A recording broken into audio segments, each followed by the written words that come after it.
পাখি রয়েছে, তাদের নাম হচ্ছে সুখ আর সারি। একজন সদাই সর্বদাই কৃষ্ণ গুণগান গায়, আরেকজন সদাই সর্বদাই শুধু রাধা নাম গায়। এই সুখ আর সারি ভূমিকা নিয়ে আজকে আমরা দুজন আসরে দাঁড়াই। আমি প্রতিমা দেবনাথ নামটা বাদ দিয়ে এখন আমি সেই বৃন্দাবনের যে পাখি তার ভূমিকায় থাকতে চাই। আজকে অভিনয়ে আমি কে? আমি হচ্ছে সারি। আমি সদাই সর্বদাই শুধু রাধা গুণগান গাই। আমার বিপক্ষের যিনি ভাবুক রয়েছেন তাকে আমি সুখের ভূমিকায় রেখে যাই।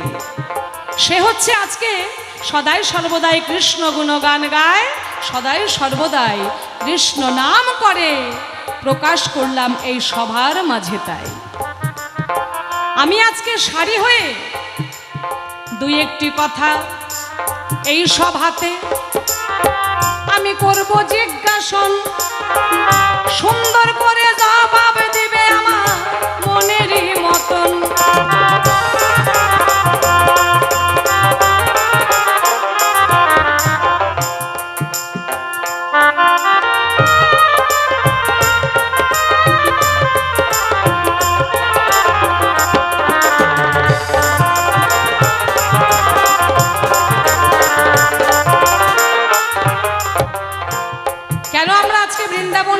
লীলা নিয়ে আলোচনা করব, কারণ আমাদের পরের আসরটাই হচ্ছে মিলনের আসর। তাই সেই বৃন্দাবনের লীলার দিকে গিয়ে আমরা একটু আলোচনা রাখতে চাই। তাহলে আজকে আমি কে? আমি হচ্ছি সারি। আমার বিপক্ষের ভাবুক সুজনমালী মহাশয়, তিনি হচ্ছেন সুখ। একজন রাধার পক্ষে রাধা গুণগান গায়, একজন কৃষ্ণের পক্ষে সদাই সর্বদাই কৃষ্ণ নাম জপ করে। তাই এবার আমার কথা হচ্ছে, আমি যেহেতু আজকে রাধারানীর পক্ষে মানে রাধা গুণগান গাই, তাহলে আমার জিজ্ঞাসা থাকবে আমার বিপক্ষের ভাবুকের কাছে। বৃন্দাবনে রাধার জয় আমরা দেখতে গো পাই, বৃন্দাবনে কৃষ্ণের জয় কোথাও দেখো নাই। ওমা, বৃন্দাবনে কৃষ্ণের জয় আছে গো? হ্যাঁ আছে? নাই? আচ্ছা, যারা যারা যেতে চান একটু মানে চুপচাপ করে চলে যান, একবারে চলে যান, ঠিক আছে? হাজার হাজার দর্শক দিয়ে বাউল গান হয় না, বাউল গান শোনার জন্য শ্রোতা চাই। ওই যে কুলা দিয়ে যখন ধান ঝাড়বেন, দেখবেন এক কুলা ধান নিয়েছেন, ঝাড়তে ঝাড়তে কি হয়, যত পাতা মানে চিটা সব বেরিয়ে চলে যায়, আর যেগুলো ধান থাকে যার ভিতরে দানা ভরা আছে সেটা কিন্তু কুলার মধ্যে থেকে যায়, তাই না? ওই যারা চলে যাচ্ছে সব পাতা, এরা ওই কৃষ্ণ নাম শোনে না, এরা ভালো জায়গা পায় না, এরা সব বাড়ির দিকে চলে যায়। আর যারা সঠিক ধান তারাই দেখবেন এই বৃন্দাবনে করেছে প্রস্থান। তাই যারা থাকবেন তারা হচ্ছেন আমাদের শ্রোতা, আর যারা চলে যাচ্ছেন তারা হচ্ছেন দর্শক। দর্শক দিয়ে কখনো বাউল গানটা হয় না, বুঝতে পারলেন তো? তর্জা বাউল গান গাওয়া ওই গন্ডগোলের মধ্যে, আর জমের বাড়ি পিঠা খাওয়া একই ব্যাপার। গলা চেঁচিয়ে চেঁচিয়ে কখনো তর্জা বাউল গান পরিবেশন করা যায় না। এটা একটা ভাব জগতের আলোচনা, একটা ভাবের ব্যাপার। তাই যারা যাবেন আস্তে আস্তে করে মানে চুপচুপ করে চলেই যান, অসুবিধা নেই। যারা থাকবেন তারা থাকলেই হলো।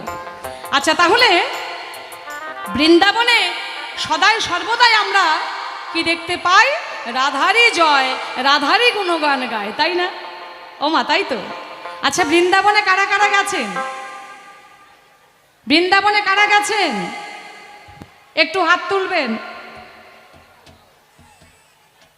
4 জন, 5 জন, 6 জন, 7 জন, 8 জন, আর কেউ যায় নাই? বাহ, ঠিক আছে। সবাই আস্তে আস্তে যাবেন, তবেই না বুঝতে পারবেন বৃন্দাবনে কি হচ্ছে না হচ্ছে, তাই না? বৃন্দাবনে যদি কেউ কাউকে মারধরও করে তবু নাকি রাধে বলে নাকি মার দিয়ে দেয়, বুঝলেন? বৃন্দাবনে নাকি বেল বাজানো হয় না, কি হয় সেখানে ওই মুখে বলা হয় রাধে রাধে, একটু সাইড দেন, রাধে রাধে, মানে রাধে রাধে ছাড়া কোনো কথা নাই। তাহলে বুঝতে পাই বৃন্দাবনে আনাচে কানাচে যেখানে সেখানে শুধু রাধার গুণগান গায়, কৃষ্ণের গুণগান গাওয়া হয় না। তাহলে বৃন্দাবনে রাধা ছাড়া কৃষ্ণের কোনো অস্তিত্বই নাই, কি তাই না? ওমা হ্যাঁ না কিছু বলবেন তো নাকি? আমি তো একদম পরিষ্কার করে বলছি, বুঝতে পারছেন না? কথা বোঝা যাচ্ছে? কথা বোঝা যাচ্ছে আমার?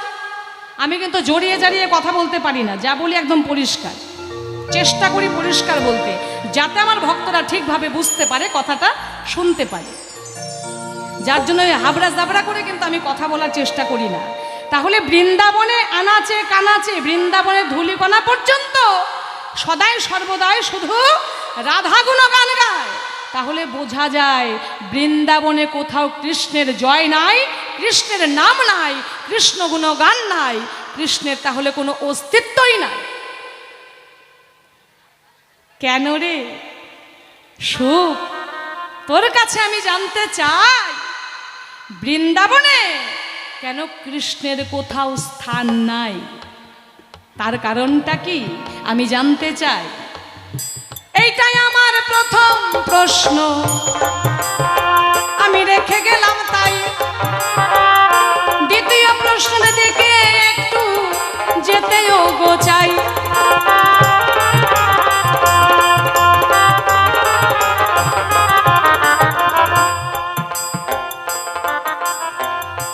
বাবা আমার 50 টাকা দিয়ে আশীর্বাদ করেছেন, বাবার আশীর্বাদ মাথায় তুলে নিলাম। এক মা জননী 10টি টাকা দিয়ে আশীর্বাদ করে চলে গেছেন, তাই মায়ের আশীর্বাদও মাথায় তুলে নিলাম। দ্বিতীয় আমার জিজ্ঞাসা কি, প্রশ্ন কি? দ্বিতীয় প্রশ্ন হচ্ছে,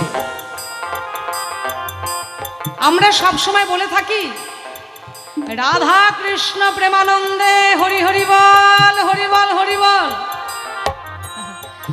জয় জয় রাধা কৃষ্ণ প্রেমানন্দে হরি হরি বল, রাধে রাধে রাধে রাধে রাধে রাধে। তাহলে সব সময় বলে থাকি রাধা কৃষ্ণ প্রেমানন্দে হরি হরি বল। তাহলে বোঝা যায় আমার রাধা বড়, কি তাই না? সারি হয়ে আমি বলছি আমার রাধা বড়। যদি রাধা বড় না হবে, যদি কৃষ্ণই বড় হবে, তাহলে কৃষ্ণ রাধা প্রেমানন্দে হরি বলতো, তাহলে তাই না ওমা? তাই বলতো না? তা তো বলা হয় না, বলা হয় কি রাধা কৃষ্ণ জয় জয় শ্রী শ্রী রাধা কৃষ্ণ প্রেমানন্দে হরি হরি বল। তার মানে আমার রাধা সুন্দর থেকে অতীব সুন্দর, সুন্দরী। হ্যাঁ, তাহলে জয় জয় শ্রী শ্রী রাধা কৃষ্ণ প্রেমানন্দে হরি হরি বল। কেন রাধার নাম আগে এলো আমি জানতে চাই, কৃষ্ণের নাম কেন পড়ে গেল বলবে তুমি তাই।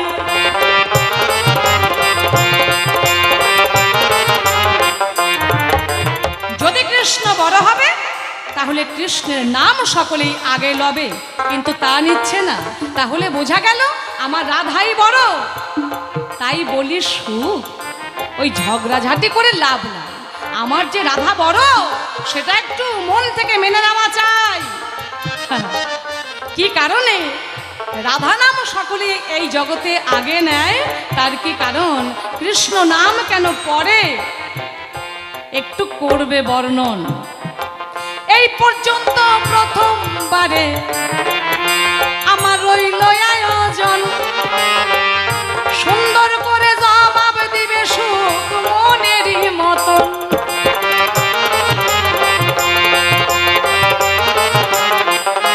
এই পর্যন্ত প্রথম আসর আমি ছেড়ে দিয়ে যাই, চাঁদ বদনের সবাই মিলে রাধা কৃষ্ণ প্রেমানন্দে হরি বল ভাই রে, হরি হরি হরি বল রে, হরি হরি হরি বল রে। জয় রাধে জয় রাধে রাধে রাধে। বৃন্দাবনে দুইটা পাখি, একজন কৃষ্ণ গুণগান গায় সদা সর্বদায়, সুখ পাখি যিনি। আদতে এই পাখিটাকে আপনারা সকলে চেনেন। কি বাবা দিলে তাড়াতাড়ি দাও, আবার ঢোকাচ্ছ কেন? তো মহা মুশকিলে বললাম, দেবা না? আচ্ছা তুমি একটু ঘুরে আসো, পরে দিও আবার। এইবার এই বৃন্দাবনে দুটো পাখি, একটা হচ্ছে সুখ আর একটা শাড়ি। আপনারা সকলে এই পাখিগুলোকে চেনেন। যারা রাধা, একজন রাধা গুণগান গায়, একজন কৃষ্ণ গুণগান গায়। কি বলবো আপনাদের, তাই ওমা শুনুন, এই পাখিটা আমাদের অনেকের বাড়িতে কিন্তু দেখা যায়। অনেকে অনেক রকমভাবে বোঝাতে পারে, কিন্তু শাস্ত্র অনুসারে আমরা যদি এই দুটো পাখি কাকে বলা হয়, এক কথায় বাংলা ভাষায় এই সুখ আর শাড়ি বলা হয় কাকে? কবুতরকে। বাড়িতে যাদের কবুতর মানে পায়রা আছেন, এই দুটো পায়রা কিন্তু অনেকের বাড়িতে সুখ পাখি হিসাবে এখনো বর্তমান বিরাজ করে। কি মা করে না? তাহলে এই পায়রার মধ্যে সুখ পাখিটা হচ্ছে পুরুষ পাখি, আর শাড়ি হচ্ছে যিনি রাধা গুণগান গায় তিনি হচ্ছে স্ত্রী পাখি। অর্থাৎ স্বামী স্ত্রীর মধ্যে একজন কৃষ্ণ গুণগান গায়, একজন রাধা গুণগান গায়। আজকে আমার শাড়ি মঞ্চে জিজ্ঞাসা করেছে দান, বৃন্দাবনে গেলে নিতে হয় না কৃষ্ণ নাম, সদা সর্বদাই জয় রাধে বলে। বৃন্দাবনে যারা গেছেন বাবা, এখন বর্তমান বৃন্দাবনে গেলে খালি বান্দরের অত্যাচার। হ্যাঁ, অনেকে বান্দরের ভয়ে বৃন্দাবন যায় না, কি তাই তো? অনেকে বান্দরের ভয়ে বৃন্দাবন যায় না। তো তথাপি আজকে শাড়ি যিনি জিজ্ঞাসা করেছে দান, রাধা কৃষ্ণ প্রেমানন্দে নাকি হরিবল দিতে হয়, তাই না? ওই জন্য সদা সর্বদাই রাধা নাকি বড় হয় কৃষ্ণের চাইতে, আগে রাধার নাম তারপরে কৃষ্ণের নাম নেওয়া হয়। জিজ্ঞাসা করেছে দুখান, কিন্তু সমাধান দিতে গেলে কয়েকটা কথা যে বলতে হবে। কি বলবো মা? কি আপনাদের তো ধৈর্য হবে তো? তো সেই জায়গায় দাঁড়িয়ে মানে জিজ্ঞাসাটা কেমন জানেন? এক জামাই শ্বশুর বাড়ি আসবে, এখন শ্বশুর কি করেছে, বাড়িতে সবচাইতে বড় মুরগিটা যেটা, ওটা জামাইয়ের জন্য ভালো করে বেঁধে রেখে দিয়েছে বাড়িতে। সবচাইতে বড় মুরগি যেটা বাড়িতে বেঁধে রেখে দিয়েছে। এবার ভাগ্যক্রমে জামাই আসে নাই, কিন্তু এসেছে জামাইয়ের বড় ভাই। এখন শালা মনে মনে চিন্তা করে, বাবা মুরগি বেঁধে রাখলো, জামাইবাবু আসবে বলে, জামাইবাবু না এসেছে বিয়াই। এই বিয়াইকে কি এত বড় মুরগি খাওয়ানো যায়? কি বাবা, বিয়াইকে কি এত বড় মুরগি খাওয়ানো যায়? এইবার শ্বশুরেরও কিন্তু মনে ইচ্ছা নাই যে জামাইয়ের ভাইকে এই মুরগিটা খাওয়াই। এখন মুরগি বাঁধা আছে, না কাটলেও তো হবে না। এবার ওই শালা গেছে মুরগি ছাড়তে। কি বলবো, এবার শালা মনে মনে চিন্তা করে, আসবে জামাই, আসলো জামাইয়ের ভাই। এখন ওই আস্তে আস্তে করে মুরগি খোলে আর মনে মনে চিন্তা করে, আসবে জামাই, আসলো জামাইয়ের ভাই। হ্যাঁ, এই করতে করতে মুরগি গেছে ফসকে হাত থেকে। মুরগি ফসকে গেছে, আমার কোনো দোষ নাই। এই হচ্ছে আজকের ব্যাপার বাবা। তাহলে আমি কল্পনাতে এই সভাতে ভূমিকায় দাঁড়াই, শোক পাখি হইয়া সদা কৃষ্ণ গুণগান গায়।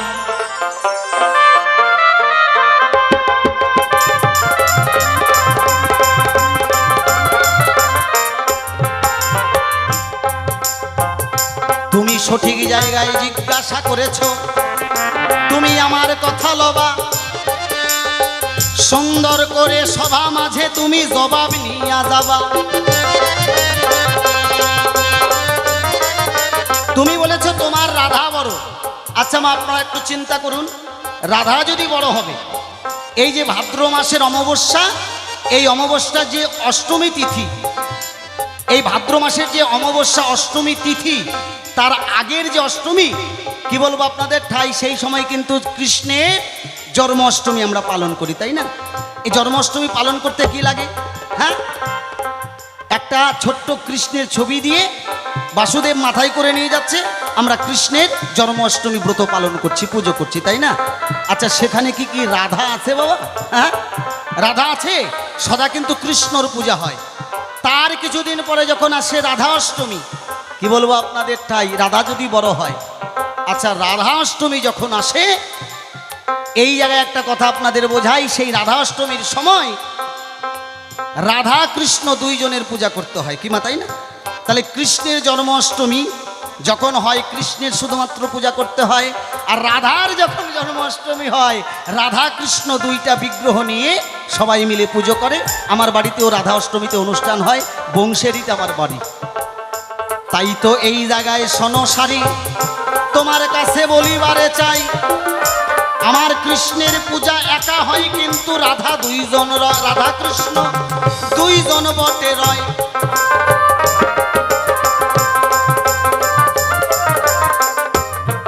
এই জায়গায় যদি আমি বলতে চাই আমার কৃষ্ণ বড় কি, এইবার দ্বিতীয়বারে তোমার কাছে বলতে চাই, শুধুমাত্র রাধা অষ্টমী নয়। আচ্ছা, একটা মেয়েকে যদি সাজিয়ে রাখা হয় মা,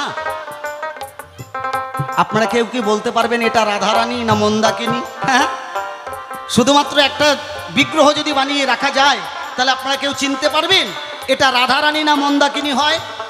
হ্যাঁ, কখন রাধারানী প্রাধান্য পায়?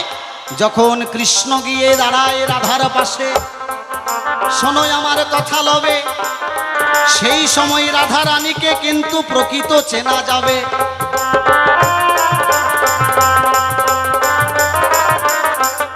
তাহলে একটা পুতুল বানিয়ে যদি রাখা যায়, সারা দিন যদি চিন্তা করেন যে এটা রাধারানী, কেউ চিনতে পারবেন না। হ্যাঁ, কেউ চিনতে পারবেন না।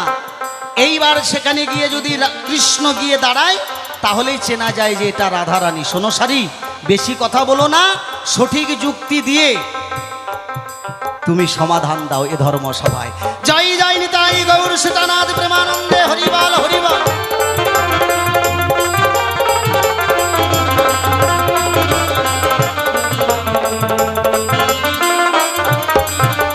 তাই তো সব জায়গায় আমার কৃষ্ণ বড়, কথা মিথ্যা নয়।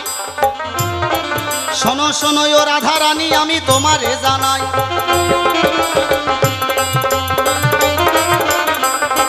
এইবার যদি তোমাকে বোঝাতে চাই, গোটা বিশ্ব ব্রহ্মাণ্ডটা কিন্তু কৃষ্ণেরই জায়গা মা, কি তাই না? রাধার কি জায়গা আছে?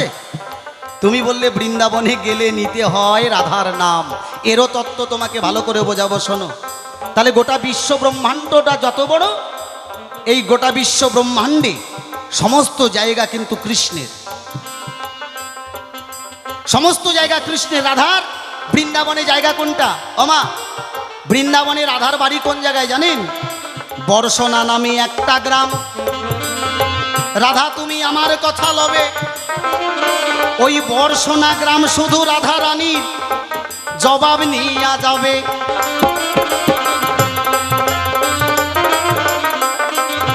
শুধুমাত্র বৃন্দাবনে ওই যে বর্ষণা নামে একটা গ্রাম আছে, সেটা রাধারানীর নয়, তার পিতা বিশ্বভানু, সেই বিশ্বভানী রাজার জায়গা হচ্ছে ওই বর্ষণা। হ্যাঁ, তাহলে বৃন্দাবনে শুধুমাত্র ওই বর্ষণা গ্রাম যেটা, ওটাই হচ্ছে রাধারানীর, আর বাদ বাকি যা কিছু আছে সব ভগবান শ্রীকৃষ্ণের।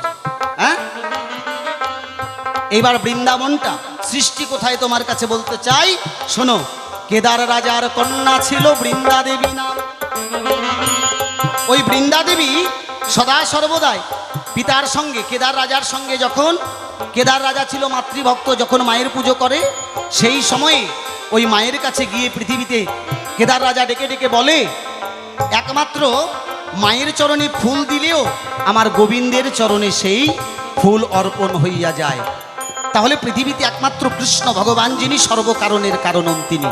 গোটা পৃথিবীতে 750 কোটি মানুষ, বর্তমান প্রতিটা জীবের মধ্যে ভগবান শ্রীকৃষ্ণ আত্মারূপে বিরাজ করছে, যাওয়া আসা করছে কতবার? 21,600 বার। ওই বৃন্দা তখন মনে মনে করিল চিন্তন, ওই বৃন্দাবনটা ছিল কেদার রাজার, কেদার রাজার কন্যা বৃন্দা।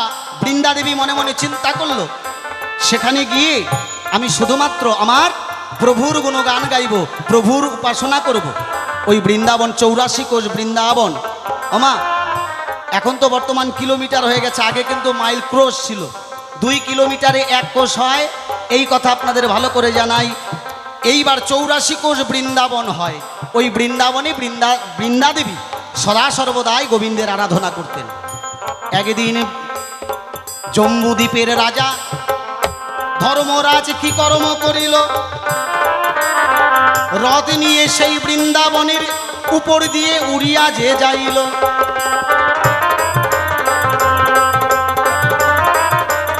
রথ নিয়ে যখন উড়ে যাচ্ছে, নিচের দিকে তাকিয়ে দেখছে একটা বনের মধ্যে থেকে সেই বৃন্দা দেবী সাধনা করতে করতে, গোবিন্দের ধ্যান আরাধনা করতে করতে তার সর্বাঙ্গ শরীরে কামের জ্যোতি উদ্যত হচ্ছে।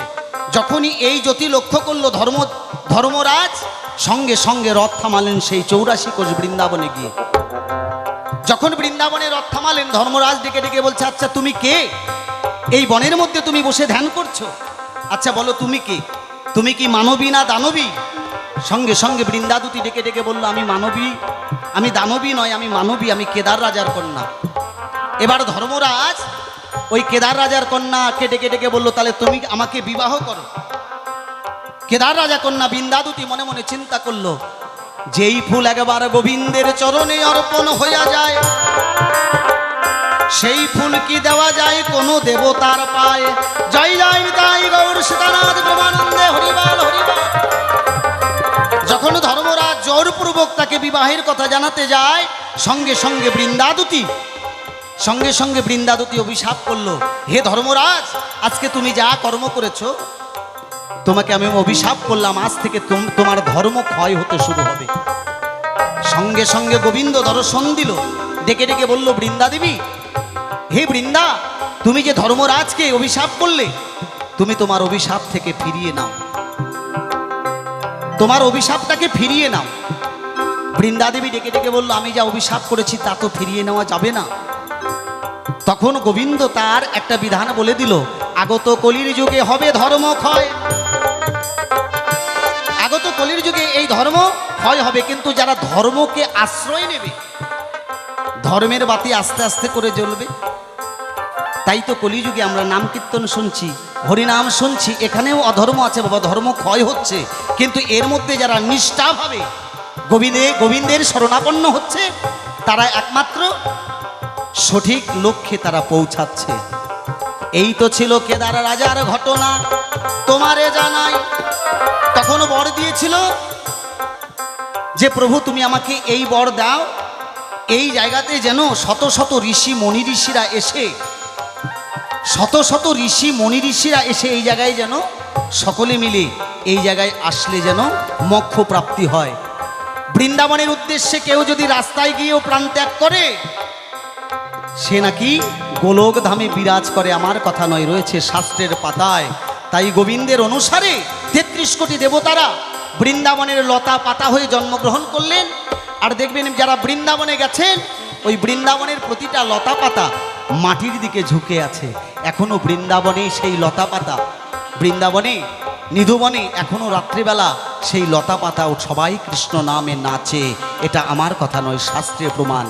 এই তো বৃন্দাবনে কৃষ্ণের মহিমা তোমারে জানাই, একমাত্র বর্ষনা গ্রাম, তোমার কথা মিথ্যা নয়।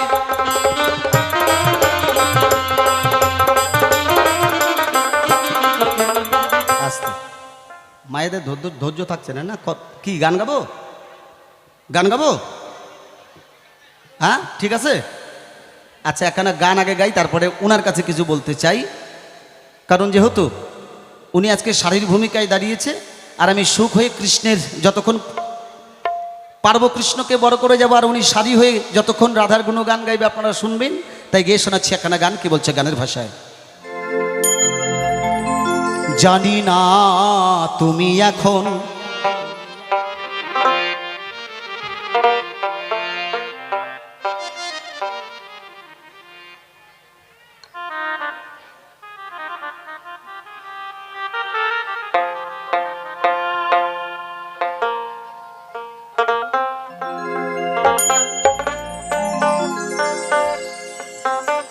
বাবা 50 টাকা দিয়েছে, আমি কমিটির হাতে তুলে দিলাম। এই টাকা দান আমি নিচ্ছি না, আজকে শেষের দিনের অনুষ্ঠান, যেন এই অনুষ্ঠানের কাজে লাগে।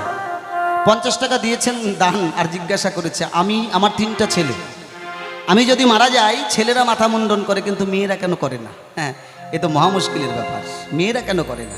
আচ্ছা একটা মেয়ে ছেলে যদি মাইরে ফেলানো যায়, তাও কি চুল কাটবে?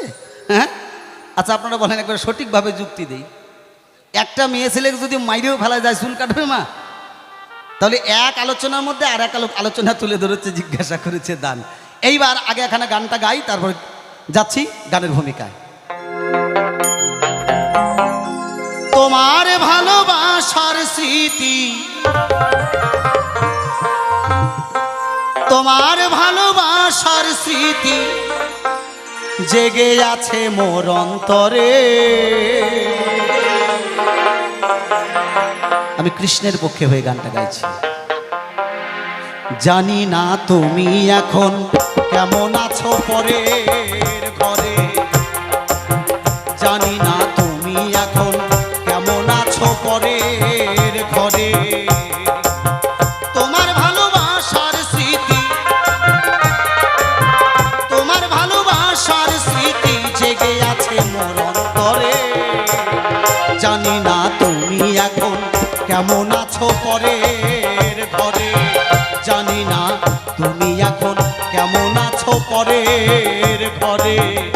জয় জয় নিতাই গৌর সুদানাথ প্রেমানন্দে হরি বল হরি।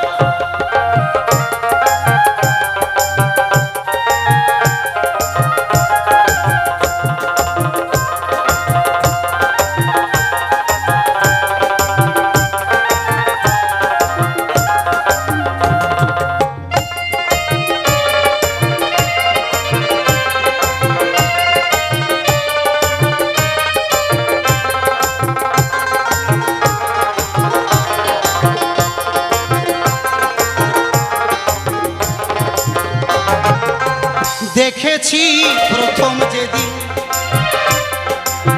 শ্রাবণী চাঁদনী রাতে, তুমি মোর গানের শ্রোতা ছিলে গো গোলাপ হাতে।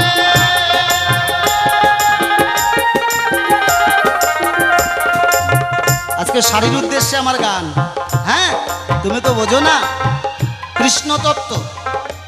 তুমি যদি বলো রাধা বড়, কেমন করে রাধা বড় হলো? রাধা হচ্ছে কৃষ্ণ প্রণয় বিকৃত রূপ। হ্যাঁ, কৃষ্ণের বামঙ্গ থেকে রাধার সৃষ্টি আপনারা সকলে জানেন। রাধার বামঙ্গ থেকে কৃষ্ণের সৃষ্টি হয়েছে। তাহলে সদা সর্বদাই রাধা হচ্ছে কৃষ্ণ প্রণয় বিকৃতি। হ্যাঁ, তাই গানের ভাষায় মহাজন বললেন, দেখেছি প্রথম যেদিন শ্রাবণী চাঁদনী রাতে, তুমি মোর গানের শ্রোতা ছিলে গো গোলাপ হাতে।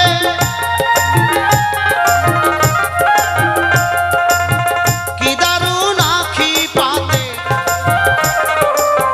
কি দারুণ আখি পাতে, মুখে তাই সুধা ঝরে। জানি না তুমি এখন কেমন আছো পরের ঘরে, জানি না তুমি এখন কেমন আছো পরের ঘরে।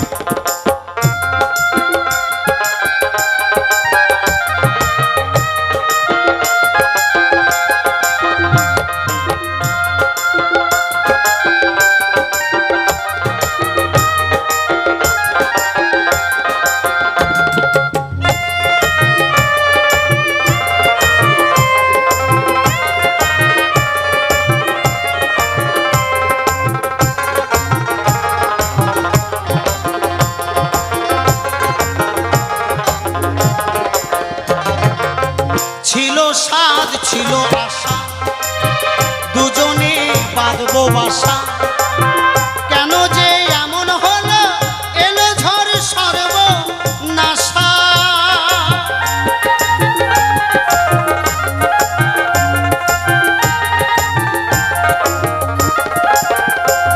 আমাদের তিলক বাবা, হ্যাঁ, উনিও 50 টাকা করেছে দান।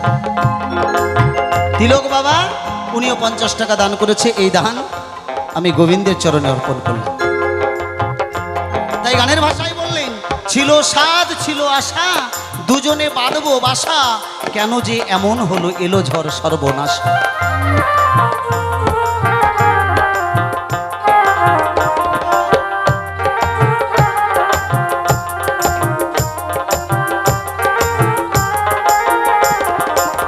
ছিল সাধ ছিল আশা, দুজনে বাঁধবো বাসা, কেন যে এমন হলো এলো ঝড় সর্বনাশা। বুকে লয়ে প্রেম পিপাসা, বুকে লয়ে প্রেম পিপাসা, ভাসিলাম আশার সায়রে। জানি না তুমি এখন কেমন আছো পরের ঘরে, জানি না তুমি এখন কেমন আছো পরের ঘরে। জয় জয় নিতাই গৌর সীতানাথ প্রেমানন্দে হরিবল হরিবল।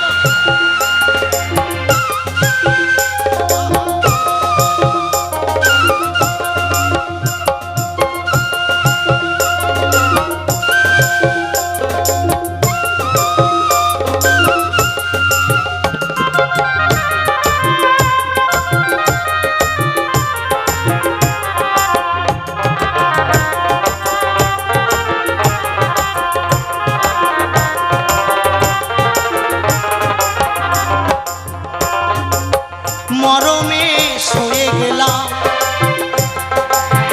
হইনি পথের কাটা, তোমারই সুখের জোয়ারে চাইনি পড়ুক ভাটা।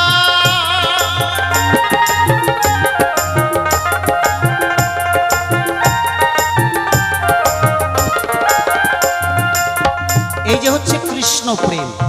মরমে সয়ে গেলাম হইনি পথের কাটা, তোমারই সুখের জোয়ারে চাইনি পড়ুক ভাটা।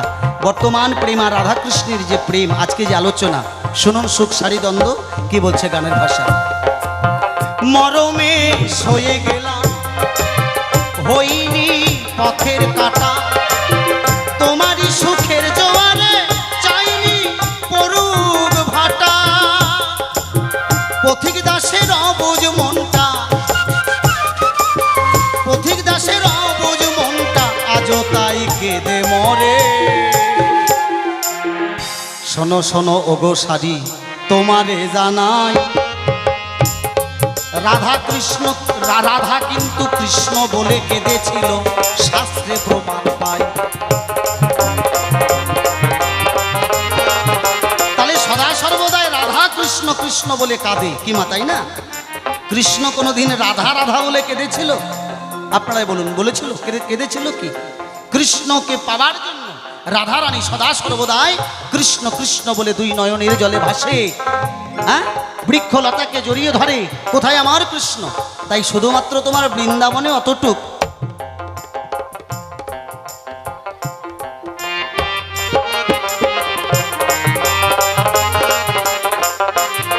শুধুমাত্র বৃন্দাবনে তোমার অতটুক, শুধুমাত্র রাধা নাম নাই। এর পরিপ্রেক্ষিতে আজকের যে আলোচনা, সদা সর্বদাই রাধা কিন্তু কৃষ্ণ কৃষ্ণ বলে কাঁদে, কৃষ্ণ কোনোদিন রাধা রাধা বলে কেঁদে পাগলিনী হয় নাই।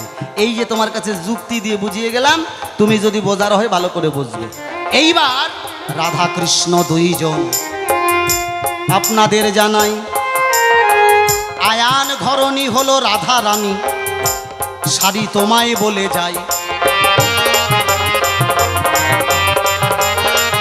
তাহলে রাধারানীর আয়ান ঘোষের সঙ্গে বিয়ে হয়েছিল। তোমার কাছে একটা জিজ্ঞাসা সারি, তুমি সবাই এসে খুলে বলো। হ্যাঁ, যখন বিয়ে হলো, রাধারানী এবং আয়ান ঘোষ যখন ঘরে গেল, বাসর ঘরে যখন প্রবেশ করলো, বাসর ঘরে প্রবেশ করার সঙ্গে সঙ্গে তারা দুইজন ওই বাসর ঘরে শয়নে ছিল। মাঝখান দিয়ে একটা নদী হলো, মাঝখান দিয়ে একটা নদী হয়েছিল। আয়ান এবং রাধারানীর বিয়ে যখন হয়, বাসর ঘরে যখন দুইজনও গেল, মাঝখান দিয়ে একটা নদী হলো। তোমার কাছে আমি জানিতে চাই সারি, তুমি আমার কথা লবে, তুমি নাকি রাধার পক্ষের উকিল, তাহলে ওই মাঝখানে কেন নদী হলো সুন্দর করে কবে।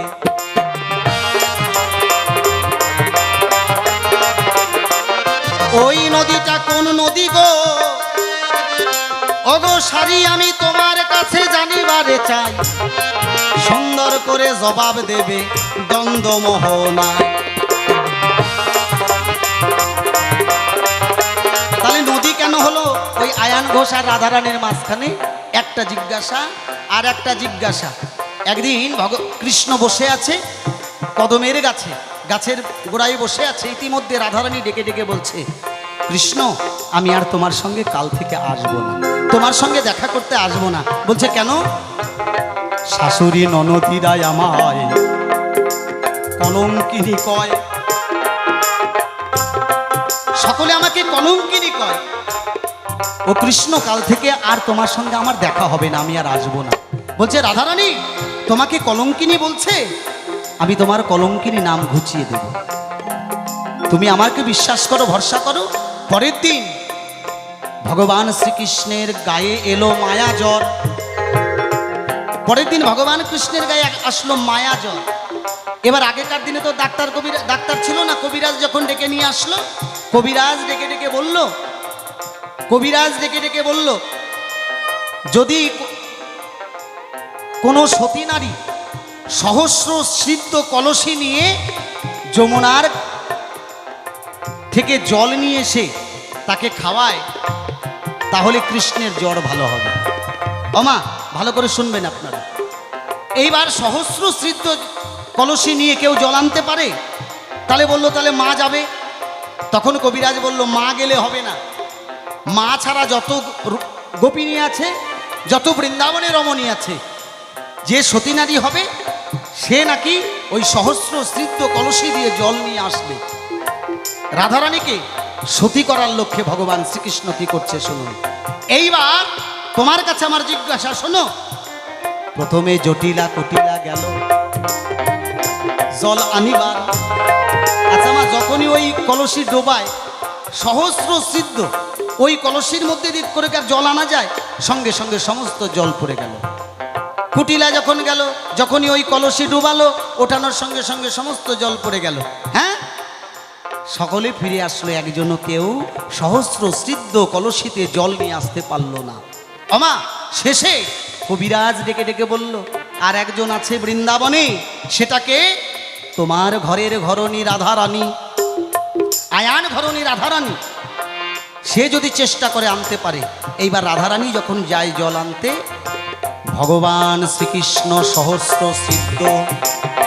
সহস্র ভগবান কৃষ্ণ হয়ে ওই ছিদ্র বন্ধ করল।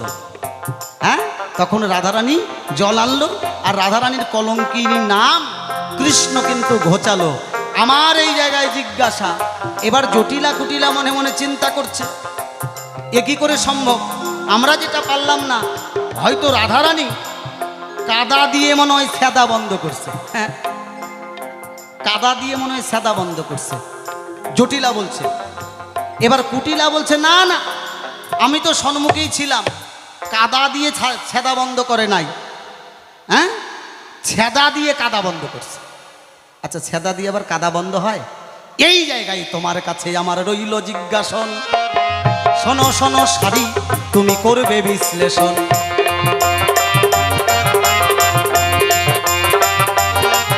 তুমি ছেদা দিয়ে কাদা বন্ধ করলে না কাদা দিয়ে ছেদা বন্ধ করলে গো?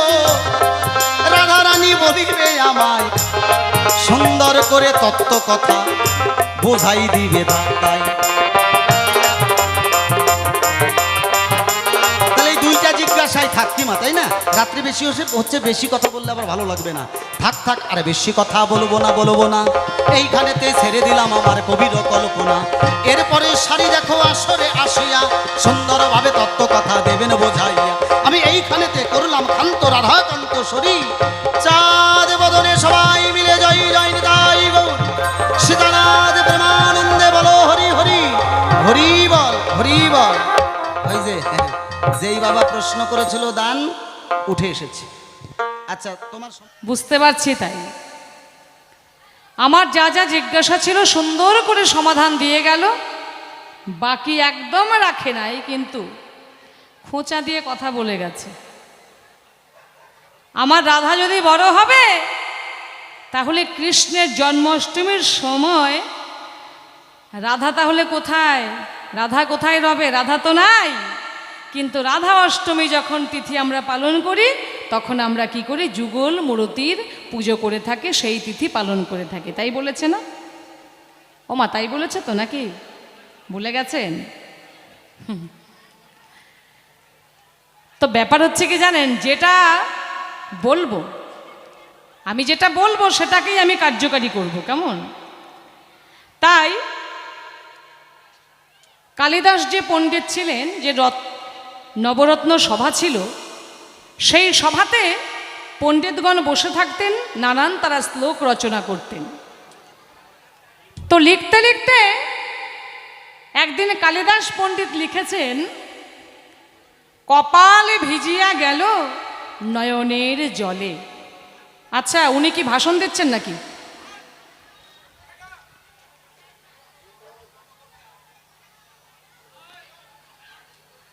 কালিদাস পণ্ডিত লিখেছেন, লিখতে লিখতে কপাল ভিজিয়া গেল নয়নের জলে। এই কথা লিখে খাতা বন্ধ করে রেখে সবাই দুপুরবেলা স্নান আহারে চলে গেছেন। 9 জন পণ্ডিত ছিলেন সেই সভায়। তো যখন খাতা বন্ধ করে চলে গেছেন, এবার স্নান আহার সেরে এসে বসে দেখছেন কি ব্যাপার, আমি লিখতে লিখতে লিখেছি কপাল ভিজে গেল নয়নের জলে। এখন এটা কি সম্ভব? কপাল কখনো নয়নের জলে ভেজে গো? ওমা, কপাল কখনো নয়নের জলে ভিজতে পারে? কপাল থাকে উপরে, নয়ন থাকে নিচে। হ্যাঁ, নয়নের জলে আমাদের অনেক সময় গাল ভিজে যায়, তাই না? কিন্তু কপাল তো কখনো নয়নের জলে ভিজতে পারে না। এবার পণ্ডিত মশাই লিখেছেন কপাল ভিজিয়া গেল নয়নের জলে। এই কথা যখন লিখেছেন, এখন সমস্ত পণ্ডিত যারা ছিলেন, আরও যে 8 জন পণ্ডিত ছিল, তারা সকলেই হাসাহাসি করতে লাগলো। পণ্ডিত ঠাকুর, আপনি নাকি শ্রেষ্ঠ পণ্ডিত, আপনি এত বড় ভুল কি করে করলেন? কপাল কখনো নয়নের জলে ভিজতে পারে কি? আপনি ছন্দ লিখতে লিখতে এটা কি লিখেছেন, কপাল ভিজিয়া গেল নয়নের জলে। এবার একজন পণ্ডিত এসে বলছেন, শুনুন কালিদাস ঠাকুর, আপনি একটা কথা শুনুন, কপাল তো কখনো নয়নের জলে ভেজে না।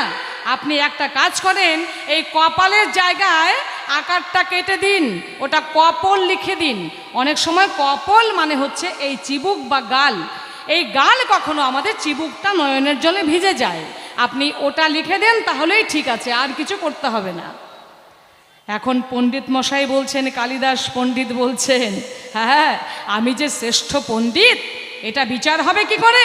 যদি আমি কাটাকাটি করি তাহলে আমার পাণ্ডিত্যের কি রইল? আমি কাটাকাটি করব না, এটাকেই আমি কার্যকারী করব, এটাতেই চূড়ান্ত সিদ্ধান্ত দেব। কি লিখবো জানেন? কপাল ভিজিয়া গেল নয়নের জলে, আর সেই সময় পা দুটি বাঁধা ছিল তার কদমের ডালে। যদি কদমের ডালে পা বাঁধা থাকে তাহলে কান্নাকাটি করলে কপাল তো ভিজবেই নাকি? কি বলেন? হ্যাঁ, জয় রাধে জয় রাধে, নিতাই গৌর হরিবল হরিবল হরিবল। তাই শোনো সুখ পাখি, তোমাকে আমি বলতে চাই, আমি যেটা বলেছি এটাকে আমি সঠিক করব, এটাকে আমি চূড়ান্ত সিদ্ধান্ত দেব। আমার রাধার জয় সদাই সর্বদাই। তুমি বলেছ রাধা অষ্টমী তিথিতে আমরা যুগল মূর্তির পুজো করে থাকি, কিন্তু কৃষ্ণের যে জন্মাষ্টমী পালন করা হয় সেখানে রাধাকে দেখা যায় না। রাধাকে দেখা যায় না কে বলেছে? রাধা সেখানে বিরাজমান রয়েছে। রাধা ছাড়া কৃষ্ণ কখনো নয়, কৃষ্ণ ছাড়া রাধা কখনো নয়। রাধা সদাই সর্বদাই কৃষ্ণের অন্তরে রয়, সে কথা একটু ভেবে দেখা চাই। দুজন দুজনের পরিপূরক। বৃন্দাবনে ধূলিকণার মধ্যেও সদাই সর্বদা রাধা রয়েছে। যেখানে কৃষ্ণ আছে সেখানেই রাধা আছে। আপনারা দেখবেন কৃষ্ণের পেছনে অনেক সময় আমরা ওম একটা শব্দ দেখতে পাই। এখানে যুগল রয়েছে, রাধা এবং কৃষ্ণ উভয় রয়েছে। রাধা কখনো কৃষ্ণ ছাড়া বাঁচতে পারে না, আর কৃষ্ণ ছাড়া কখনো রাধা পরিপূর্ণ নয়। তাই দুজনকে নিয়ে দুজন বেঁচে আছে। একটা কথা ভেবে দেখা চাই, শুধু কৃষ্ণকে তুমি বড় করবে এটা কখনো হতে পারে না। তাই কেন? তোমার কি মনে নাই, কৃষ্ণ যদি বড় হবে তাহলে রাধার চরণে কি দাসখত দেবে? হ্যাঁ, রাধার চরণে কৃষ্ণ দাসখত লিখে দিয়েছিল, রাধার চরণে কৃষ্ণ নাম লিখে দিয়েছিল। কৃষ্ণের চরণে তো রাধার নাম লেখা হয় নাই। তাহলে বুঝতে হবে আমার রাধার স্থান কোথায়। রাধার চরণে যদি কৃষ্ণের নাম লিখে দেওয়া হয়, রাধা সর্বশ্রেষ্ঠ, রাধা কখনো ছোট নয়। তোমায় বলে যাই, ওই বাড়াবাড়ি করার দরকার নাই। কেমন? একটা গান গেয়ে শোনাই, তারপর তুমি যা জিজ্ঞাসা রেখে গেছো সঠিক সঠিক পরিপূর্ণ জবাব দেব। একদম ফাঁকি দেওয়াটা আমার আবার হয় না, বুঝলেন? ওটা আমি পারি না। তাই একটু মন দিয়ে গানটা শোনো। তাই শিখাইয়া ভাবেতে মজাইয়া কৃষ্ণ পিরিতি শিখাইয়া ওগো ভাবেতে মজাইয়া আদৌ এলে না ফিরে, ভাসালে আমায় চোখের জলে বন্ধুরে, ভাসালে আমায় চোখের জলে। রাধাকে কৃষ্ণ সদাই সর্বদাই শুধু কাঁদিয়েছে, সে কখনো রাধাকে একটুখানি সুখ দিতে পারে নাই। সদাই সর্বদাই কৃষ্ণ রাধার জন্য কেঁদে বেড়ায়, আর তার তো রমণীর অভাব নাই, সে তো আর রাধার কাছে থাকে না। যখন রাধারানী ছোট ছিল, প্রেম ভালোবাসা বুঝতে পারতো না, তখন রাধার হাত ধরে টেনে নিয়ে গিয়ে বনের মধ্যে গিয়ে পীড়িত করা শেখাতো, যে রাধা এসো তোমাকে আমি প্রেম করা শেখাই, কি করে ভালোবাসতে হয়, কি করে প্রেম করতে হয়, এ সমস্ত শেখাতো। আর যখন রাধা প্রেম করা শিখে গেছে, ভালোবাসতে বুঝে গেছে কি করে ভালোবাসতে হয়, আর তখন কৃষ্ণ তার কাছে থাকে না। তাই তো রাধা বলছে, পিরিতি শিখাইয়া ওগো ভাবেতে মজাইয়া, পিরিতি শিখাইয়া ওগো ভাবেতে মজাইয়া আদৌ এলে না ফিরে, ভাসালে আমায় চোখের জলে, ভাসালে আমায় চোখের জলে বন্ধুরে, ভাসালে আমায় চোখের জলে। পিরিতি শিখাইয়া ভাবেতে মজাইয়া, পিরিতি শিখাইয়া ভাবেতে মজাইয়া আদৌ এলে না তুমি ফিরে, ভাসালে আমায় চোখের জলে বন্ধুরে, ভাসালে আমায় চোখের জলে।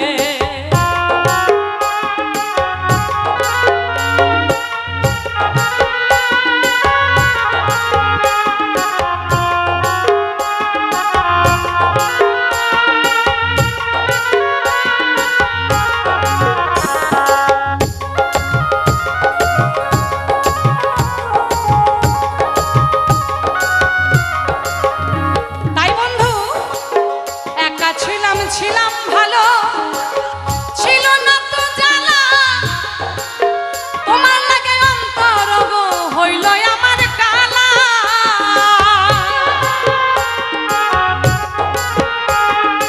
একা ছিলাম ভালো, ছিল না তো জ্বালা, তোমার প্রেমে বই যায় আমার অন্তর হইল কালা। তুমি কার দেখা পাইয়া গেলাই আমায় ভুলিয়া, তুমি কার দেখা পাইয়া গেলাই আমায় ভুলিয়া, বুঝি না কেন নিষ্ঠুর হলে, ভাসালে আমায় চোখের জলে বন্ধুরে, ভাসায় আমায় চোখের জলে। জয় জয় রাধা গোবিন্দ প্রেমানন্দে, হরি হরি বল, হরি বল, হরি বল।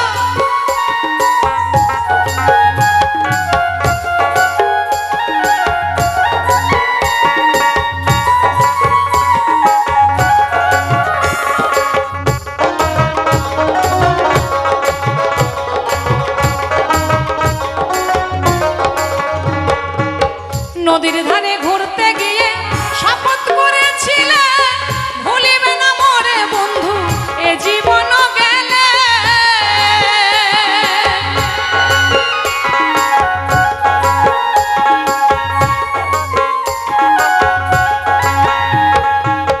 নদীর ধারে গিয়ে বন্ধু শপথ করেছিলে, ভুলিবে না মোরে বন্ধু এ জীবন গেলে।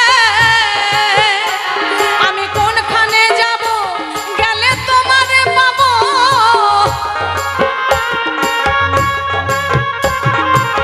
কোনখানে যাব গেলে তোমারে পাবো, বুঝি না কেন এমন হলে, ভাসালে আমায় চোখের জলে বন্ধুরে, ভাসায় আমায় চোখের জলে। পিরিতি শিখাইয়া ভাবেতে মজাইয়া, পিরিতি শিখাইয়া ভাবেতে মজাইয়া আদৌ এলে না ফিরে, ভাসায় আমায় চোখের জলে বন্ধুরে, ভাসায় আমায় চোখের জলে বন্ধুরে, ভাসায়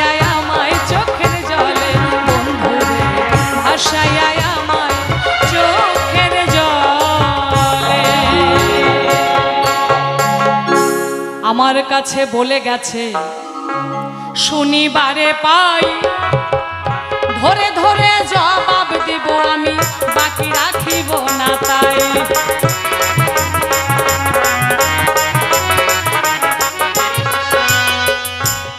একদিন রাধারানী একটা ছিদ্র কলসি দিয়ে জল এনেছিল গো, বলে গেছে তাই।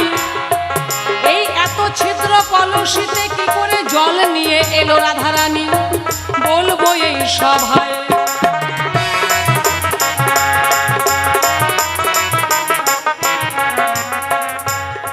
সুখ বলেছে রাধারানী একটা অনেক ছিদ্র কলসি, আমি জানি 108টা ছিদ্র কলসি, হ্যাঁ সেই কলসিতে জল এনেছিল। সেই এত কলসি যদি ফুটো থাকে, যদি এতগুলো ফুটো থাকে কলসিতে, সেই কলসিতে কি জল আনা সম্ভব? সম্ভব নয়। তাহলে রাধারানী যে জল এনেছিল, ওই সেদা দিয়া কাদা মুজাইছিল না কাদা দিয়া সেদা মুজাইছিল? করছে জিজ্ঞাসন কি দিয়ে ওই সেদা মুজাইছিল, এবার করিব বর্ণন।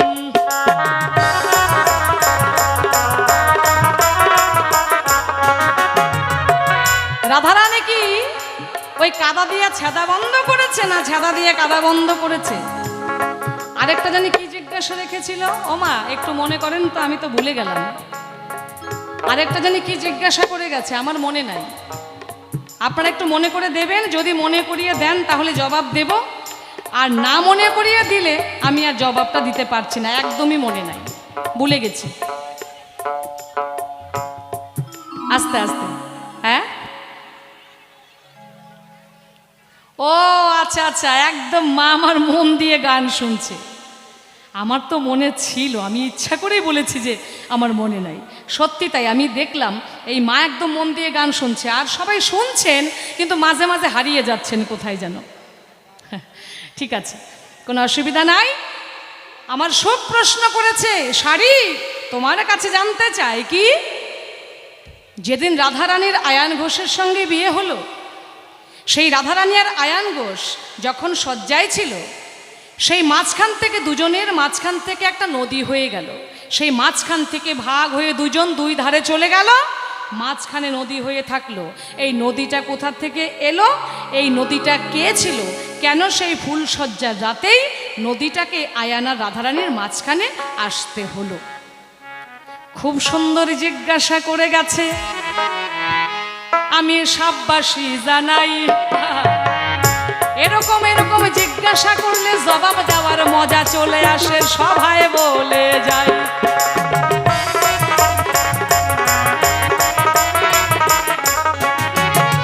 সত্যিই তো তাই, রাধারানীর সঙ্গে আয়ান ঘোষের বিয়ে হয়েছিল।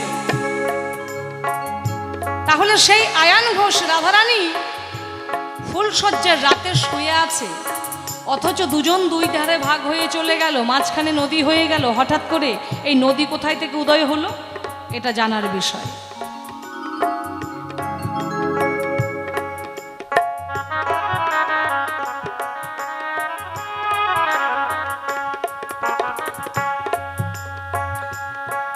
সত্যি তাই, ভক্ত এসে 20 টাকা দান করে গেছেন, মানে উনি আমার রাধার পক্ষে আছেন, বুঝতে পারলাম। যদিও বা উনি অতটাও সুস্থ নেই, কিন্তু রাধার নামটা বুঝতে পারছেন। বুঝিয়া যে না বুঝায় তারে বুঝায় কে, যে না বুঝিয়া মাথা ঝুঁকায় তাকে ভূতে ধরেছে, জানেন তো। যে বুঝে বুঝবে না তাকে বোঝানোর ক্ষমতা কারো নাই, কিন্তু কেউ আছে না বুঝেই শুধু মাথা হ্যাঁ হ্যাঁ করছে, ওটা যে কি বলছে কিছুই বোঝে নাই, তাও মাথা ঝুঁকাচ্ছে। এরকম হয়ে গেছে আর কি অবস্থা। তো রাধারানীর আর আয়ানের মাঝখানে নদী কোথা থেকে এলো? ত্রেতা যুগের ঘটনা না বললে চলবে না, বলিবারে চাই। যখন লক্ষণে গিয়েছিল রামকুণ্ডলী দিয়ে সীতা দেবীকে রক্ষা করার জন্য, সেইখানেতে একটা ঘটনা ঘটলো ভাই।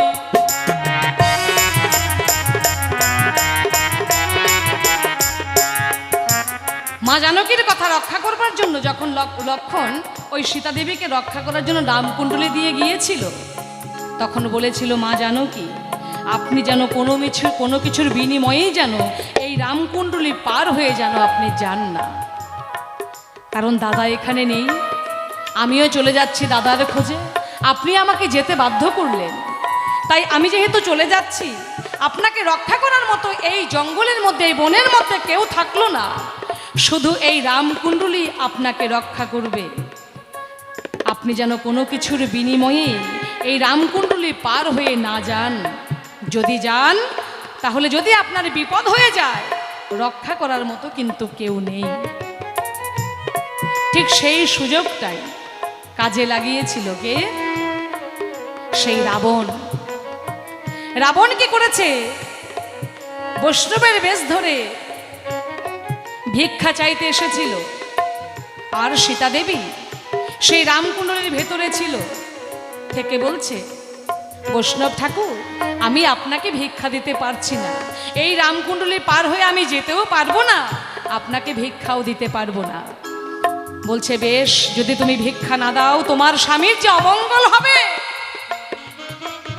তুমি ভিক্ষা দেবে কি না দেবে সেটা তোমার ব্যাপার, যদি তুমি ভিক্ষা না দাও তোমার স্বামীর অমঙ্গল ঘটবে। সীতা দেবী করে নাই দেরি, সঙ্গে সঙ্গে সেই রামকুণ্ডলী পার হয়ে যখনই রাবণকে ভিক্ষা দিতে গেল, আর সেই রাবণ কি করেছে? সীতাকে হরণ করে নিয়ে চলে গেল। সেই রামকুণ্ডলী কাঁদছে, হায় হায়, আজ আমার উপর দায়িত্ব ছিল সীতা দেবীকে রক্ষা করার, আমি সেই দায়িত্ব পালন করতে পারলাম না, আমি যে নিরুপায়। সীতা দেবী যে রামকুণ্ডলী পার হয়ে চলে গেছে, তাই আমি পারলাম না রক্ষা করতে, কিন্তু আমি কথা দিচ্ছি একদিন না একদিন, ঠিক এই যুগে না হোক পরের জন্মে গিয়ে, পরের যুগে গিয়েও হলেও আমি ঠিক সীতা দেবীকে রক্ষা করব। আর সীতা হয়েছে পরের জন্মে রাধারানী, সভাতে জানাই, আয়ানের সঙ্গে বিয়ে হলো গো, বললাম আমি তাই।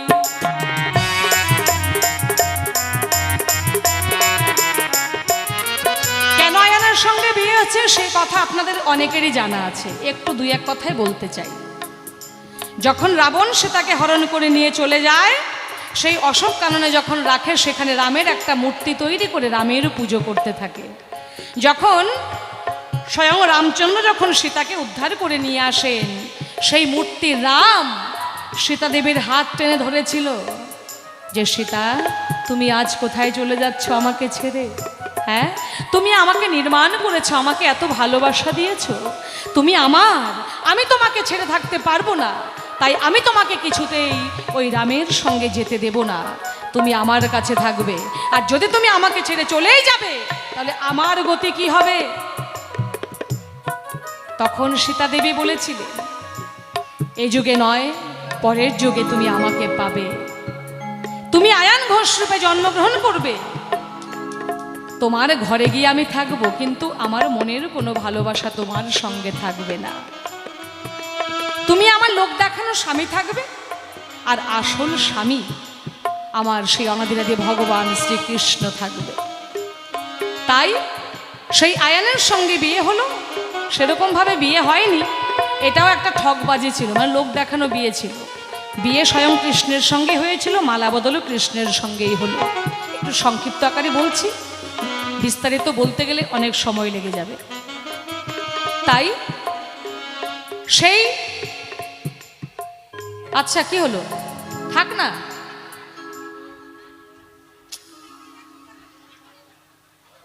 রাধে রাধে। আরে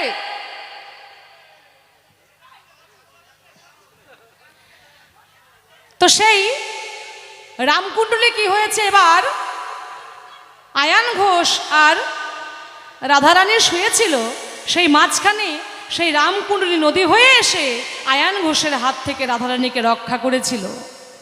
সেই মাঝখানে নদী হয়ে গেল, দুই পারে দুইজন থেকে গেল, একদিকে আয়ান ঘোষ আরেকদিকে রাধারানী।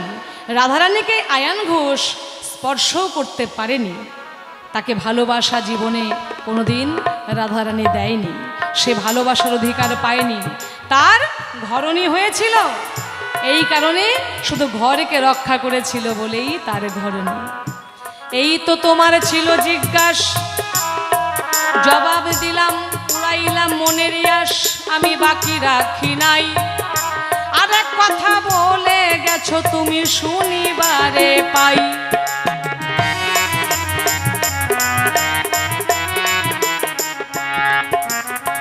ওই যে ছেদা দিয়ে কাদা মুজাইছিল না, কাদা দিয়ে ছেদা মুজাইছিল, ও মা ওই কাদা দিয়ে কি ছেদা মুজানো যায়? ছেদা মানে কি ফুটো, ওই ফুটো কি কখনো ওই কাদা দিয়ে, মানে কাদা দিয়ে ছেদা মোজানো যাবে, কিন্তু ছেদা দিয়ে কি কাদা মোজানো যাবে? হ্যাঁ, ওটা কথার একটা ভাব আর কি। তো ছেদা দিয়ে কাদা মুজায় নাই, কাদা দিয়েও ছেদা মুজায় নাই। সেখানে কি হয়েছিল একটু বলিবারে চাই। রাধারানীর কলঙ্ক ভঞ্জন করেছিল কৃষ্ণ কানাই, সভায় বলিবারে চাই।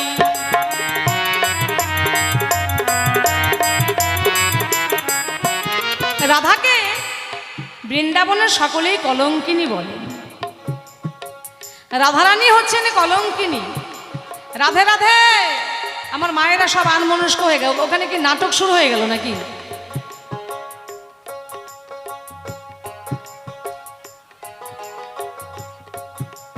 থাক না, ওনার মতো ওনাকে থাকতে দেন। আপনারা একটু এদিকে শোনেন, ভালো লাগছে না।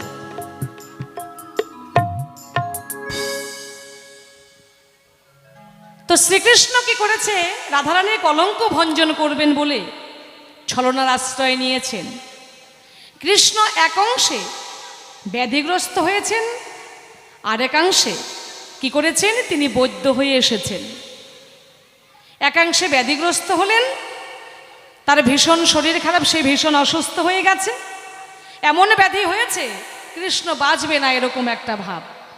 আরেকাংশে বৌদ্ধ হয়ে এসে সেই দিকে ঘোরাফেরা করছে, ওই রাস্তা দিয়েই। সেদিকে দেখেন সকলেই মিলে কৃষ্ণের জন্য কান্নাকাটি করছে। মা যশোদা কাঁদছে, আমার কানাই যে কি হলো বুঝতে পারছি না, কানাই বুঝি আর বাঁচবে না, আমার কানাইয়ের কি হলো, একটু যদি কেউ পারো একটু বৈদ্য ডেকে নিয়ে আসো, আমার কানাইকে একটু ঠিক করে দিয়ে যাক, কানাই আমার ভীষণ অসুস্থ হয়ে গেছে, একটু কানাইকে সুস্থ করতে হবে। এই কথা বলতে বলতে যখন মা কাঁদছিল, এমন সময় ওই বৈদ্য হয়ে যে কৃষ্ণ ছলনা করেছে সে এসে বাড়িতে প্রবেশ করেছে। বলছে, আচ্ছা কি হলো গো, কি হলো মা, কেন কান্না করছো তুমি? এবার মা যশোদা বলছেন, জানি না বাবা, আমার কানাইয়ের যে কি হলো, আমার ছেলেটার যে কি হয়েছে বুঝতে পারছি না, সে খুব অসুস্থ, এবার কি করে যে তাকে সুস্থ করব আমি তো কিছুই বুঝতে পারছি না, বুঝে উঠতে পারছি না, একটু দেখো তো। বলছে, বেশ আমি দেখছি মা, তুমি চিন্তা করো না, আমি দেখছি কৃষ্ণ কি করে ভালো হবে, কানাই তোমার কি করে ভালো হবে, একটু দেখছি। এবার কৃষ্ণ কি করেছে, একটু মাটিতে গণনা করে বলছে, ও এ তো মারাত্মক ব্যাধি হয়েছে গো। যে কি ব্যাধি হয়েছে?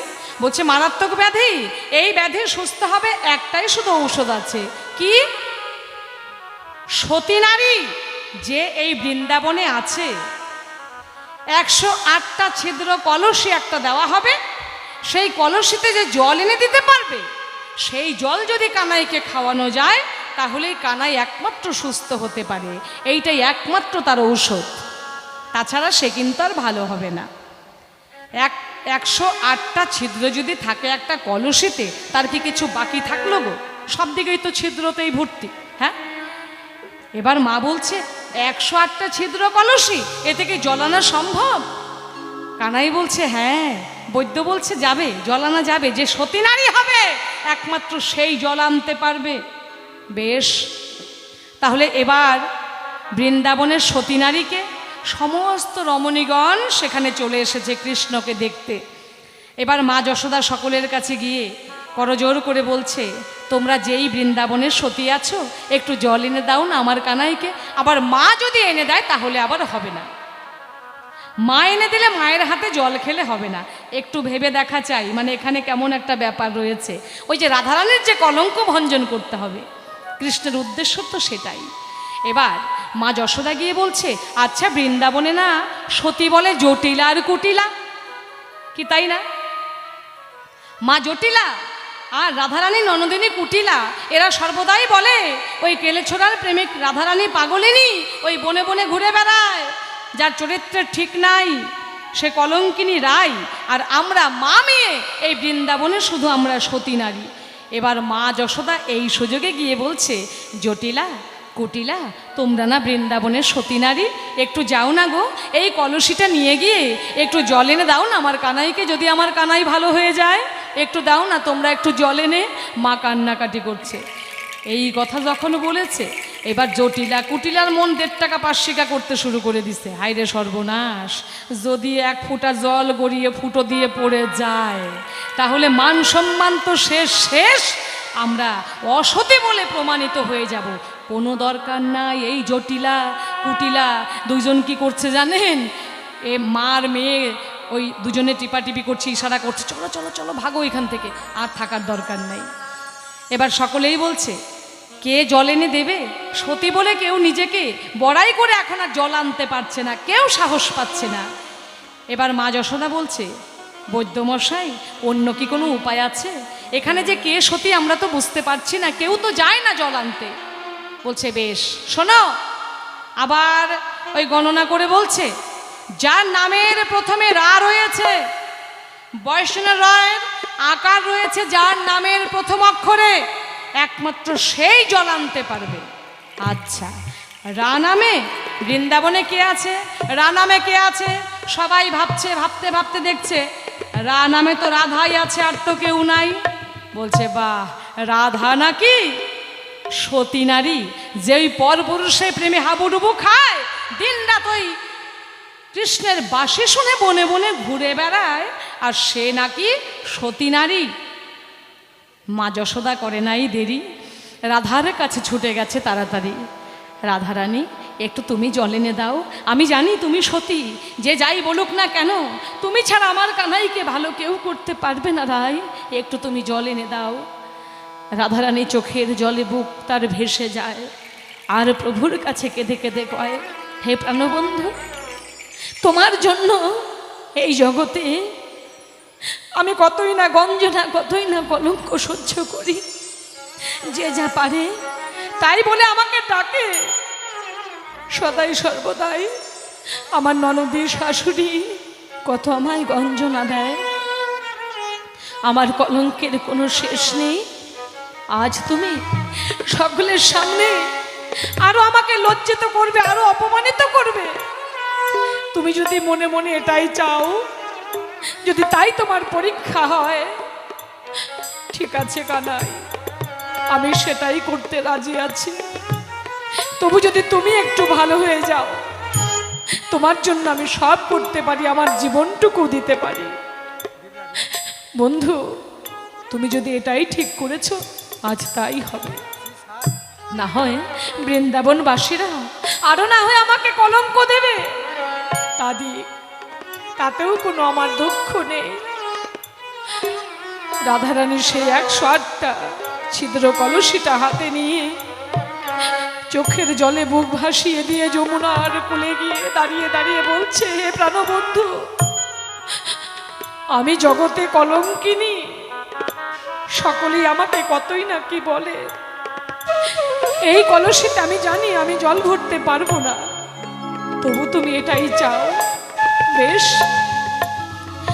এই কলঙ্কই হচ্ছে আজকে আমার গলার মালা। এই কথা ভেবে প্রাণবন্ধুকে স্মরণ করে, কৃষ্ণকে স্মরণ করে যখনই কলসি দিয়ে একটা ঢেউ দিয়েছে, অমনি কৃষ্ণের রূপ রাধারানী জলের মধ্যে দেখতে পেয়েছে। কৃষ্ণ বলছে, রায়, তোমার কোনো চিন্তা নাই, তোমাকে আমি আর কলঙ্ক দেব না রায়, অনেক কলঙ্ক দিয়েছি তোমাকে, আজ আমি তোমার কলঙ্ক ভঞ্জন করতে চাই। কৃষ্ণ কি করেছে?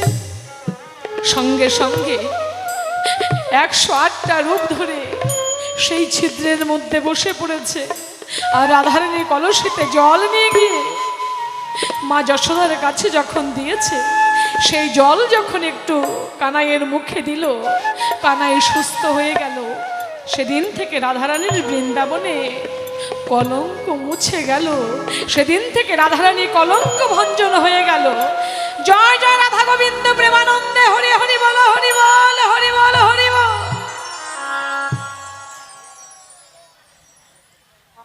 একমাত্র সেই কৃষ্ণই বসেছিল ছিদ্রের মধ্যে। রাধারানী ওই কাদা দিয়ে ছেদা বন্ধ করে নাই, ছেদা দিয়ে কাদাও বন্ধ করে নাই।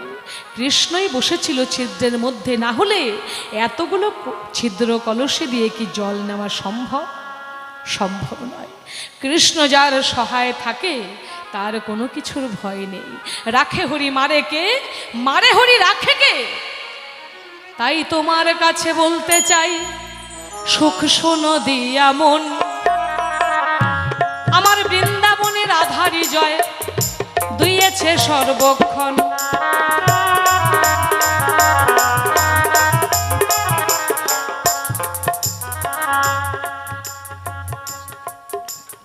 তোমার কাছে আমি শুধু একটি কথা জিজ্ঞাসা রাখতে চাই, সুখ তোমার কৃষ্ণের শিরে একটি ময়ূর পাখা দেখতে পাই। এই ময়ূর পাখা কৃষ্ণ কোথায় পেল? কোন ময়ূরের পাখা ছিল? বলবে তুমি তাই। একটা পাখির পাখা কেন কৃষ্ণের মাথায় থাকবে? বলবে তুমি তাই।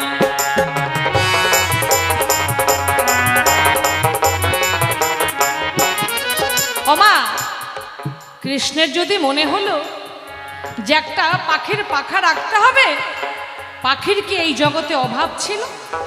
হ্যাঁ, কত পাখি আমরা এই জগতে দেখতে পাই। এত পাখি থাকার পরে কৃষ্ণের মনে হলো আমি ময়ূর পাখা আমার চূড়ার মধ্যে রাখবো। আর সেই ময়ূর পাখা সবসময় দেখবেন বাম দিকে হেলে থাকে। কেন এই ময়ূর পাখা কেন বায়ে হেলে থাকে? করলাম জিজ্ঞাসন, কোন ময়ূরের পাখা ছিল? একটু জবাব দিবে মনেরই মতন।